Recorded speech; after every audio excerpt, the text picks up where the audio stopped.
The day I pulled up to Lakeside Estates with my moving truck was supposed to be perfect. Clear blue skies, a cool morning breeze, and the satisfaction of finally seeing my dream home waiting for me at the end of the cul-de-sac. I had closed on the property 6 weeks ago, after months of dealing with paperwork and renovations, and my contractor had surprised me by finishing the updates 2 weeks early. I didn't think moving in early would be a big deal. After all, I owned the place outright. What could possibly go wrong? The answer revealed itself within 10 minutes of my arrival, in the form of the infamous HOA president, Karen. I had barely backed my truck into the driveway when I heard the sharp, high-pitched sound of heels clicking against concrete, followed by a voice that could peel paint off a wall. "You there, what do you think you're doing?" I turned, confused, and there she was. Maybe mid-50s, blonde hair in a perfectly sprayed helmet, a clipboard clutched against her chest like a weapon, and an expression so sour you'd think I'd just parked on her rose bushes. "Ah, moving in," I said, lifting a box from the back of the truck. Her face pinched tighter. "No, no, no. You can't be here. This house isn't ready for occupancy. The HOA hasn't approved your move-in date. You're trespassing." I laughed, thinking it was some kind of bizarre joke. "I'm pretty sure I don't need your permission to live in a house I bought." "See." I waved my keys in the air. "I even have these magic things called keys." She gasped like I'd insulted her ancestors. "That is not how this works in Lakeside Estates. We have rules here. Protocols. And you," she jabbed a manicured finger toward me, "are violating at least 3 of them already." I blinked. 3. I've been here for 10 minutes. You moved in without scheduling an orientation meeting, you didn't submit a notice of intent to occupy, and you," she looked down at my truck, eyes narrowing, "are using an unapproved moving vehicle. That driveway isn't rated for heavy loads." I couldn't help it, I burst out laughing. "Lady, are you serious right now? I literally own this property. Here." I set the box down and pulled the deed out of my glove compartment. "See this? My name, my signature. I think that trumps your protocols." Her face flushed bright red. "This is unacceptable," she hissed, clutching her clipboard tighter. "I will not have some outsider waltzing in here like they own the place." "That's the thing," I said with a grin. "I do own the place." That's when she whipped out her phone like a gunslinger drawing a revolver. "Fine. If you won't leave voluntarily, I'll have the authorities remove you." I blinked. "You're calling the cops?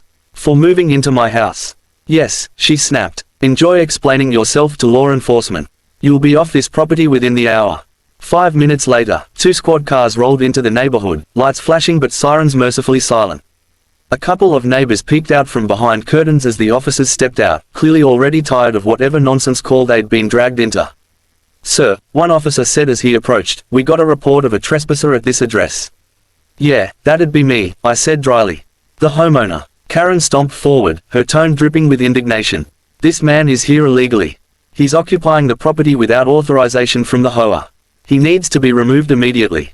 The officer gave her a look that said he'd seen this kind of crazy before. "Ma'am, we're going to talk to him first." I handed over my folder with a grin. Inside were the deed, mortgage papers, and closing documents. Everything's legal and filed with the county. I just moved in early because the contractor finished ahead of schedule. The officers studied the documents, then exchanged a glance. One of them turned to Karen, his tone neutral but edged with annoyance. "Ma'am, this property belongs to him. There's nothing illegal about him being here." Karen's mouth opened and closed like a fish. But the HOA rules." "The HOA rules aren't laws," the officer interrupted. "Unless there's an actual legal violation, we can't do anything." Her jaw worked furiously, but for once, no sound came out. The officer handed my documents back. "You're good, sir. Sorry for the inconvenience." "No worries," I said with a smirk. I figured it was a misunderstanding. Karen, however, was far from finished. "This isn't over," she spat as the police drove away. "You'll regret moving in here without my approval." I watched her stomp off, muttering under her breath, and shook my head. I'd heard horror stories about nightmare HOAs, but this was next level. Later that evening, as I unpacked the last of my boxes, I sat down with the thick stack of property documents I'd been given at closing. I'd skimmed through them before, but now I started reading carefully. That's when I noticed something interesting. According to the land survey, my property line didn't just include my lot, it extended several feet beyond the edge of my driveway and wrapped around a narrow strip of pavement that connected Karen's house to the main road. In other words, the only access point to her driveway technically sat on my land. I leaned back in my chair, a slow grin spreading across my face. "Oh, Karen, she wanted to play games. Fine, I could play too, but unlike her, I had the law and the land on my side." The next morning, I woke up with a plan, not an angry, irrational plan, but a perfectly legal, well-calculated one. If Karen wanted to play power games, then I'd make sure the rules of my land worked in my favor. First, I called my real estate attorney, Mark, and explained the situation. "So, you're telling me," he said, suppressing a laugh, "that your property line extends over a section of pavement that serves as the only access to her driveway?" "Exactly," I said, sipping my coffee. "And now she's harassing me for moving in early. I just want to make sure that if I block that access, I'm not breaking any laws." Mark chuckled. "Oh, you're well within your rights.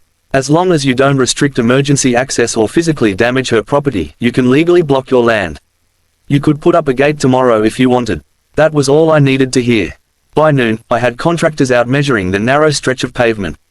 By the evening, posts were set, and a sturdy, automated gate was on order, complete with a keypad that only I had the code to.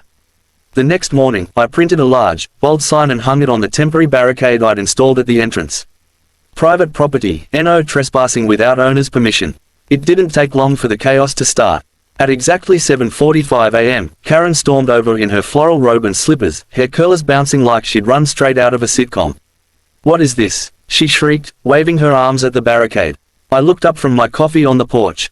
"Oh, that's called a gate. Keeps unwanted guests off my property. You can't just block my driveway." She sputtered, face flushed with outrage. I raised an eyebrow. "Actually, I can. This strip of pavement you've been using. It's mine. The survey says so. I'll be happy to show you the paperwork again." "This is harassment," she barked. "No," I said with a grin. "This is property management. You know, like how you tried to manage my property yesterday when you called the cops. Consider it a boundary clarification." Her jaw worked like she was about to explode. Instead, she stomped away, furiously dialing her phone. 10 minutes later, I heard sirens. Again. This time, 3 squad cars rolled up, along with a black SUV marked County Sheriff. Officers stepped out, one of them clearly the supervisor. Karen marched up to them like a conquering general. "Arrest him. He's blocking my driveway and holding my car hostage." The sheriff approached me calmly. "Sir, can you explain what's going on here?" "Sure," I said, handing over my property documents again. "I own this strip of land. She's been using it as an access point without permission. Since she called the police on me yesterday for legally moving into my own home, I decided to make sure there's no confusion about where my property begins and ends. Everything I've done is within my rights." The sheriff scanned the documents, then looked at me. "You're correct. You can gate your own land, as long as emergency vehicles can still get through if needed." Karen's face went scarlet. "What? You're just going to let him trap me in my own house?" The sheriff sighed. "Ma'am, your driveway crosses his land. Unless you have a recorded easement granting you access, which I don't see here, you're technically trespassing every time you drive over it without his permission." Karen looked like she'd been slapped. But the HOA rules. "The HOA rules don't override property law," the sheriff said flatly. "This isn't an HOA matter. It's a private property matter. I suggest you work it out with your neighbor before you make things worse." By now, a small crowd of neighbors had gathered, whispering and recording the entire exchange on their phones. I gave them a polite wave and went back to my porch, sipping my coffee like it was just another morning. The next few days were blissfully quiet. Karen had to park her car 2 blocks away and walk home because she didn't dare confront me again. Every time I'd see her huffing up the street, red-faced and muttering, I'd wave cheerfully from my porch. But the real fun began the following week when I attended my first HOA meeting. The board, clearly uncomfortable, tried to smooth things over. "Mr. Harris," one of them said nervously, "we understand there's been some tension between you and Mrs. Thompson." "Oh, you mean Karen?" I asked with a smile. "Yeah, she trespassed on my property and called the cops on me for living in my own home. But don't worry, I'm not holding a grudge." Karen, sitting across the table, glared daggers at me. I continued, pulling out a folder of documents. "Also, I noticed in the bylaws that the HOA is responsible for maintaining the shared access roads and landscaping. Which, by the way, includes the portion of land I now control. So, unless you want to lose access to a critical part of the community road system, I'd suggest we have a conversation about revising these agreements, and maybe about that little welcome fine someone tried to slip into my mailbox." The room went silent. One of the board members nervously cleared his throat. "What exactly are you proposing?" "Oh, it's simple," I said, leaning back in my chair. "I'll keep the gate open during reasonable hours. But in exchange, the HOA drops the ridiculous fines and stops harassing me. Otherwise, I slid a photo of the new gate remote across the table. The gate stays locked permanently." Karen started to sputter again, but this time, nobody backed her up. The other members looked at each other, then nodded reluctantly. By the end of the meeting, we had a new understanding. The fines were rescinded, the harassment stopped, and, best of all, Karen now had to text me for permission anytime she wanted to leave or enter her own driveway.